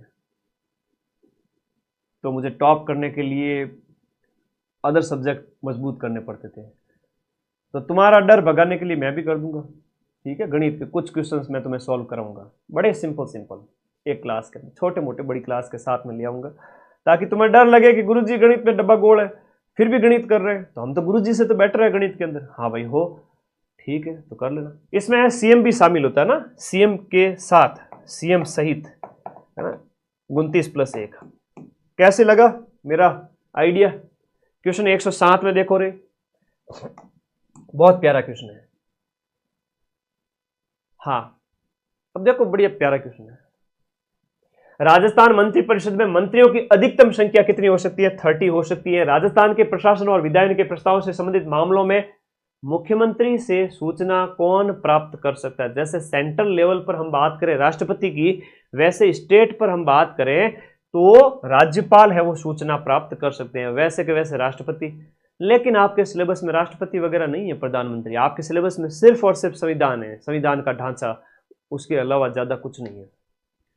आगे देखो, गणित के 15 में से 10, 8, 10, कैसो ही ठोट बालक है मेरी तरह, मैं भी ठोट हूं गणित में, तो अभी मैं उसके 8, 10 सवाल सही कराऊंगा। ये मेरा वादा है, तुम्हारे भाई का वादा है, और तुम्हारे लिए मैं गणित का वापस से अभ्यास करूंगा अगले 2 दिन बैठ करके। राजस्थान के मंत्रिपरिषद में मुख्यमंत्री सहित विधानसभा की कुल सदस्य संख्या के अधिक से अधिक कितने प्रतिशत सदस्य हो सकते हैं? 15% आपका 91वां संविधान संशोधन के तहत। राज्य मंत्रिपरिषद में कम से कम कितने सदस्य? वेरी इंपोर्टेंट, मंत्रिपरिषद में कम से कम है आपके 12 सदस्य, 110। अगला देखिएगा, किस दिनांक को, कौन सी डेट को राजस्थान हाईकोर्ट की स्थायी पीठ है वो जयपुर में स्थापित की गई थी? जयपुर में स्थापित की गई थी 1976 के अंदर राजस्थान हाईकोर्ट की, उच्च न्यायालय की स्थायी पीठ। अभी खंडपीठ स्थापित है जयपुर के अंदर, आपको याद रखना। मुख्य पीठ है, मुख्य जो हाईकोर्ट है वो तो हाईकोर्ट जोधपुर के अंदर, ये पीठ आपके 76 के अंदर स्थापित होती है। अगला क्वेश्चन देखिएगा, राजस्थान हाईकोर्ट के पहले न्यायाधीश कौन थे? कमलकांत वर्मा थे। वर्तमान की बात करोगे तो आप के.आर. श्रीराम का नाम लेना। के.आर. श्रीराम ये वर्तमान में है, और इनसे पहले एम.एम. श्रीवास्तव जी थे, और ये 43वें क्रम के हैं, ठीक है, 43rd है। हाईकोर्ट कौन से अनुच्छेद के तहत रिट जारी कर सकता है? आपको पता है कि अनुच्छेद 32 के तहत, अनुच्छेद 32 के तहत सुप्रीम कोर्ट को यह अधिकार है, और अनुच्छेद 226 के तहत आपके हाईकोर्ट को अधिकार है कि आपको मूल अधिकार दिलाए। यह बड़ा प्यारा प्रश्न है जो एग्जाम में पूछा जाता है, ठीक है, बहुत प्यारा क्वेश्चन है, मोस्ट इंपोर्टेंट है। उच्च न्यायालय के न्यायाधीशों की नियुक्ति की जाती है, वेरी इंपॉर्टेंट, और 6 पारी के अंदर कम से कम 4 बार पूछा जाएगा। हाईकोर्ट के जजों की नियुक्ति है वो कौन करते हैं? हाईकोर्ट के जजों की नियुक्ति, अभी पटवारी में भी पूछा था, हाईकोर्ट के जजों की नियुक्ति कौन करते हैं? रट लेना, अच्छे से दिमाग में बिठा लेना, राष्ट्रपति, अच्छे से रट लेना। राजस्थान प्रशासन प्रणाली के उच्चतम स्तर पर कौन है? देखो, राजस्थान के प्रशासनिक जो सिस्टम है, एडमिनिस्ट्रेटिव जो ढांचा है, उस स्ट्रक्चर के अंदर जो सर्वोच्च होता है वो आपका सचिवालय है। राज्यपाल कार्यालय होता है कि मुख्यमंत्री कार्यालय होता है, क्या होता है? तो ये आपका सरकारी सचिवालय होता है, और उसका हेड है वो आपका चीफ सेक्रेटरी यानी कि मुख्य सचिव कहलाता है। मुख्य सचिव के पद पर नियुक्त होने वाले अधिकारी का चयन किसके द्वारा किया जाता है? मुख्यमंत्री, सीएम के द्वारा, क्योंकि वो सचिवालय सचिव है जो आपका यहां पर मुख्यमंत्री के द्वारा। क्वेश्चन नंबर 117 के अंदर देखिएगा, राजस्थान सरकार में सर्वोच्च प्रशासनिक पद कौन सा होता है? यह चीफ सेक्रेटरी होता है, प्रशासन में सबसे ऊंचा। मुख्य सचिव का निम्न में से कौन सा कार्मिक प्रशासन से संबंधित दायित्व नहीं है? यह थोड़ा सा कठिन प्रश्न है, कई बार झटके भी लगने चाहिए, तो थोड़ा सा कठिन प्रश्न है, तो ध्यान रखिएगा। बड़ा अच्छा प्रश्न पूछा है कि कौन सा कार्मिक प्रशासन से संबंधित दायित्व नहीं है। क्वेश्चन नंबर जो 118 है उसमें सेवा शर्तों में संशोधन करता, लोक सेवकों के नियमों के प्रति जो है लोक सेवकों के नियमों के प्रति प्रतिबद्धता पर नजर रखता है, पदोन्नति और वरिष्ठता के निर्धारण से संबंधित है और काम करता है, लेकिन मंत्रिमंडल की बैठक बुलाने के विषय में सूचना देने का यहां पर उसका दायित्व नहीं है, सीएस का। क्वेश्चन नंबर 19, राजस्थान की पहली महिला मुख्य सचिव, राजस्थान की पहली महिला मुख्य सचिव कुशल सिंह थी 2009 के अंदर, अशोक गहलोत के टाइम में 2009, और दूसरी है अब उषा शर्मा। उषा शर्मा जो अभी सुधांशु पंत से पहले थी, और ये लास्ट हम कह सकते हैं कि सीएस थी, उनके बाद में सुधांशु पंत बने हैं, ठीक है। अगला देखिएगा क्वेश्चन नंबर 120, निम्न में से किसे जिले में प्रमुख जनगणना अधिकारी माना जाता है? तो जनगणना अधिकारी है वो आपका डीएम होता है, डिस्ट्रिक्ट मजिस्ट्रेट कलेक्टर होता है। क्वेश्चन 121 कह रहा है आपका, राजस्थान सिविल सेवा प्राधिकरण, सिविल सेवा प्राधिकरण है वो आपके कहां पर है? राजधानी जयपुर के अंदर है।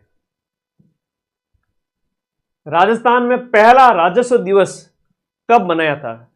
अरे प्रशासन पूरा सिलेबस में है 4th ग्रेड के अंदर, 15 अक्टूबर 2020 या फिर 2019, 15 अक्टूबर 2020 को, 15 अक्टूबर 2020 को पहला राजस्व दिवस मनाया गया, और राजस्व मंडल कहां पर है? वो अजमेर में है, यह भी याद रखो। कमिश्नरेट प्रणाली का सर्वोच्च अधिकारी कौन है? वैसे राजस्थान के अंदर हम बात करें, कमिश्नरेट प्रणालियां कितनी जगह पर है? कमिश्नर, पुलिस कमिश्नर जहां बैठता है, बताओ फटाफट। कमिश्नर प्रणाली का सर्वोच्च अधिकारी कौन होता है? तो वो होता है शहर पुलिस आयुक्त, जो कि सीपीसी है, वो होता है शहर पुलिस आयुक्त। तो कमिश्नर प्रणाली है वो आपको 2 जगह, okay, Jaipur, Jodhpur. Question number 124, यहां देखिएगा,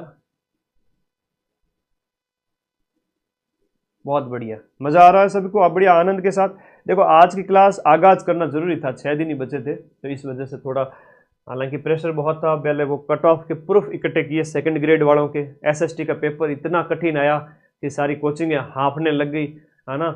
कई लोग प्रूफ भी नहीं दे पाए 99%।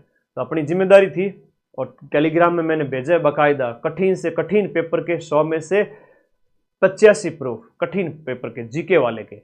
और एसएसटी ऐसा पेपर होता है जिसमें हवा ही नहीं लगती किसी के नोट्स की, वहां भी देखो खूब सारे प्रूफ दिए। देखो तो सही पहले टेलीग्राम में जाकर के, भरोसा रहा है ना तुम लोगों को मेरे ऊपर, कई नए बच्चे जुड़े हुए है ना, उनके लिए तो डालडा घी भी बराबर, देसी घी भी बराबर। तो समझो भाई, देसी घी खाने की आदत डालो, पेट खराब नहीं होगा कभी भी और पेट साफ रहेगा हमेशा। राजस्थान पुलिस का जो प्रतीक चिन्ह है वो आपका विजय स्तंभ है, चित्तौड़गढ़ वाला। डॉक्टर राजेंद्र प्रसाद जी, डॉक्टर राजेंद्र प्रसाद के कार्यभार संभालने से पहले संविधान के अस्थायी सभापति कौन थे? और मेरे प्यारे बच्चों, अब इंडिया पॉलिटी स्टार्ट हो रही है, ध्यान रखिएगा सभी बच्चे। तो सच्चिदानंद सिन्हा जो है वो 9 दिसंबर को 1946, 9 दिसंबर 1946, पॉलिटी के नोट्स मिल गए ना टेलीग्राम ग्रुप में, आज ही डाले अभी शाम को ही। ये देखो लिंक दिया हुआ है ब्लैक कलर का, उसके ऊपर क्लिक करके जाओ और ज्वाइन पे बटन पे क्लिक करना, आपका हो जाएगा, नोट्स मिल जाएंगे। अस्थायी तो सच्चिदानंद जी से, भारत की संविधान सभा की किस बैठक के अंदर स्थायी सभापति? देखो ये प्रश्न मैं थोड़ा इंप्रूव करवाना चाहूंगा, वेरी इंपॉर्टेंट है। 9, 10 और 11, 9, 10 और 11 दिसंबर तीसरी बैठक थी, है ना, इसको सही कर लेना, बहुत इंपॉर्टेंट है। तीसरी बैठक, और तीसरी बैठक में आपके स्थायी सभापति राजेंद्र प्रसाद जी बने थे। भारत की संविधान सभा की पहली बैठक है वो 9 दिसंबर 1946 को होती है। सबसे ज्यादा संख्या में कौन से प्रांत के सदस्य उपस्थित थे? तो सबसे ज्यादा है वो मद्रास प्रांत। आज का हम बात करें तो मद्रास प्रांत, तमिलनाडु वाला जो क्षेत्र, मद्रास प्रांत के सबसे ज्यादा सदस्य थे। अंतिम रूप से संविधान को अंगीकृत करते समय 24 जनवरी 1950 को संविधान सभा के कितने सदस्यों ने वास्तविक रूप से उपस्थित होकर के हस्ताक्षर किए थे? तो बहुत प्यारा क्वेश्चन है। हस्ताक्षर करने वाले सदस्यों की संख्या लास्ट में 284 थी, 284 थी।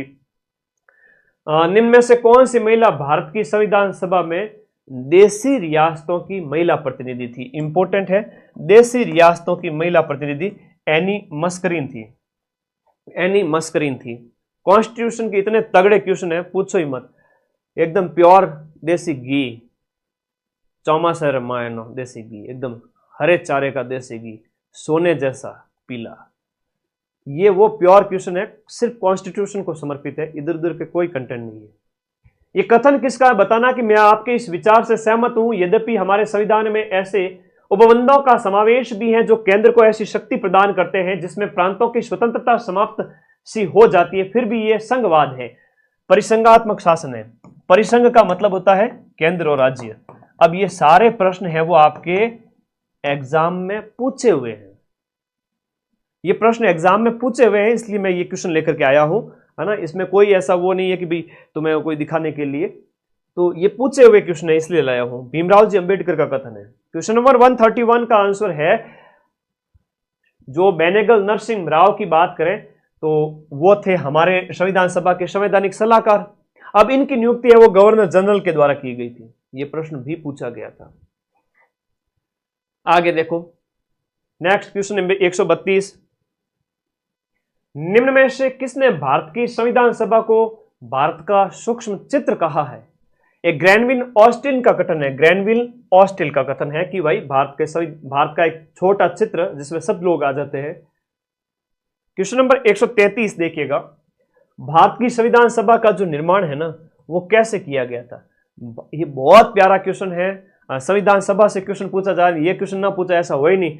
तो 1935 के अंदर स्थापित जो प्रांतीय विधानसभाओं के सदस्यों द्वारा अप्रत्यक्ष रीति से इसका चयन किया गया था, प्रति 10 लाख पर एक, 10 लाख पर एक प्रतिनिधि 1935 में जो प्रांतीय विधानसभा स्थापित की गई थी वहां से। ओके, ये किसका कथन है कि संविधान सभा अनिवार्यतः एक दलीय देश में एक दलीय निकाय थी और वो सभा कांग्रेस थी और कांग्रेस ही भारत था। ये फेमस कथन है वो किसका हो जाता है? ग्रैनविल ऑस्टिन कहते हैं।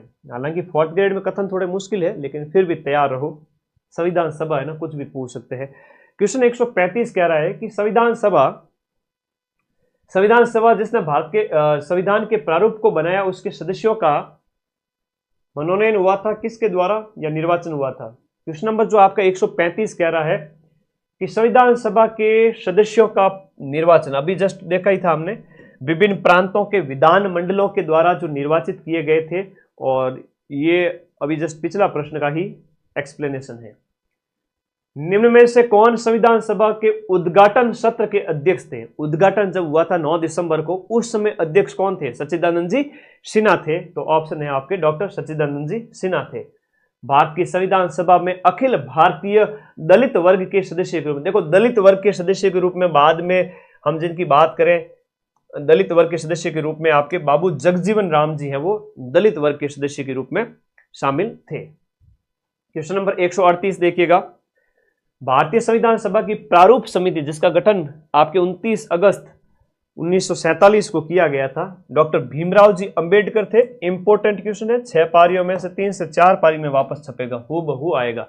टोटल 7 मेंबर थे, 7 मेंबर्स। भारत की संविधान सभा को चलायमान राष्ट्र किसने कहा? भारत की संविधान सभा को चलायमान राष्ट्र के.एम. मुंशी ने कहा। एक प्रश्न में तुम लोगों का डाउट था, कल तुम पूछ रहे थे कि सर कि प्रस्तावना को संविधान की आत्मा किसने कहा? प्रस्तावना को संविधान की आत्मा और अनुच्छेद 32 को संविधान की आत्मा, दो अलग अलग लोगों के द्वारा कहा गया। तो ये मैं करेक्शन कराना चाहूंगा। संविधान की आत्मा, अनुच्छेद 32 को किसने कहा और प्रस्तावना को संविधान की आत्मा किसने कहा? संविधान की, ये वो क्लास है भाई जहां से सीधे सीधे प्रश्न आएंगे। तो प्रस्तावना को जो संविधान की जो आत्मा है वो ठाकुरदास भार्गव है ना। ये बहुत प्यारा क्वेश्चन है, बताओ भीमराव जी अंबेडकर किस में थे और ठाकुरदास जी किस में थे? हाँ, ठाकुर देशराज भार्गव, ठाकुरदास जी भार्गव,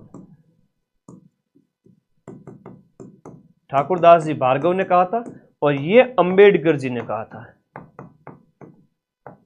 तो भीमराव जी अंबेडकर ने तो 32 को कहा था संविधान की आत्मा, और वो आपके भार्गव जी ने कहा था। ये अलग अलग है, प्रस्तावना में उनका है। अंबेडकर जी ने कहा कि अनुच्छेद 32 बहुत इंपॉर्टेंट है। भारतीय संविधान की संविधान सभा की जो अंतिम बैठक कौन सी तिथि को हुई थी? देखो लास्ट मीटिंग जिसमें 284 लोगों ने जो हस्ताक्षर किए थे वो 24 जनवरी को होती है। 24 जनवरी 1950 को होती है और 26 जनवरी को इसे लागू कर दिया जाता है, अगले 2 दिन बाद में, 1 दिन छोड़ करके। भारतीय संविधान के निर्माण के समय संवैधानिक सलाहकार है वो बेनेगल नरसिंह राव थे। सलाह देने वाले कौन थे? BN राव थे। संविधान सभा द्वारा स्थापित जो मौलिक अधिकारों और आपके अल्पसंख्यकों के लिए सलाहकार समिति, मूल अधिकार और अल्पसंख्यक समिति के, तो प्रांतों के मूल अधिकार के हेड कौन थे? पटेल जी थे। राज्यों की बात करें और केंद्र संघ की बात करें तो वो नेहरू जी थे। प्रारूप की बात करें तो भीमराव जी अंबेडकर थे। यह प्रश्न आता है। संचालन के राजेंद्र प्रसाद जी थे, प्रक्रिया के राजेंद्र प्रसाद जी थे। बोलो मेरे साथ साथ, प्रक्रिया और संचालन राजेंद्र प्रसाद जी थे। बहुत इंपॉर्टेंट है 8 समितियां। भारतीय संविधान सभा में कुल कितनी महिला सदस्य थी? तो ये आपके 15 महिला सदस्य थी। तो ये आपको इनके नाम याद नहीं करने, सिर्फ डाटा याद करने हैं। क्वेश्चन नंबर 144, संविधान सभा में कौन से मुद्दे को सुलझाने के लिए मुंशी अयंगर फॉर्मूले का इस्तेमाल किया गया था? संघ की राजभाषा के संबंध में इनका निर्णय लिया गया था। ज्यादा डीप क्वेश्चन हो गया थोड़ा। संविधान सभा किसके अंतर्गत स्थापित हुई थी? 1946 का जो आपका कैबिनेट मिशन है, इसी के सिफारिश पर आपके संविधान सभा का गठन भारत में किया जाता है। यह किसने कहा था कि भारत का संविधान आशा और प्रेरणा की अपेक्षा भय और संत्रास से बना था? आशा नहीं थी बल्कि भय था, डर था। यह किसने कहा था? यह किसने कहा था? यह किसने कहा था? पॉल ने कहा था। तो पॉल कौन सा हो गया? पॉल ब्रास हो गया। पॉल ब्रास ने यह कथन कहा था। पॉल ब्रास ने कहा था। आगे देखो नेक्स्ट, आगे देखो नेक्स्ट। सही है बेटा। संविधान पांडुलेखन समिति का निम्न में से कौन सदस्य नहीं था? पांडुलेखन, हाथ से लिखने की समिति, उनकी बात, पांडुलेखन समिति का सदस्य निम्न में से कौन नहीं थे? नेहरू जी नहीं थे। ठीक है, नेहरू जी नहीं थे। भारतीय संविधान को 26 नवंबर 1949 को किसके द्वारा अधिनियमित किया गया? और भारतीय संविधान को कब अपनाया गया, अधिनियमित किया गया, आत्मार्पित किया गया? 6 में से 4 पारी में यह क्वेश्चन छपेगा। तो 26 नवंबर को अपना लिया गया। तो वो किसके द्वारा अपनाया गया था? यहां पर दिए गए प्रश्न में, तो भाई जो हमारी संविधान सभा है, जो कि अभी संसद है, उसके द्वारा अपनाया गया, अधिनियमित किया गया 26 नवंबर को। भारतीय संविधान सभा की पहली बैठक है वो कब आयोजित की गई थी? 9 दिसंबर 1946 को। कौन सा संविधान सभा का सदस्य नहीं था? देखते ही पता चल जाए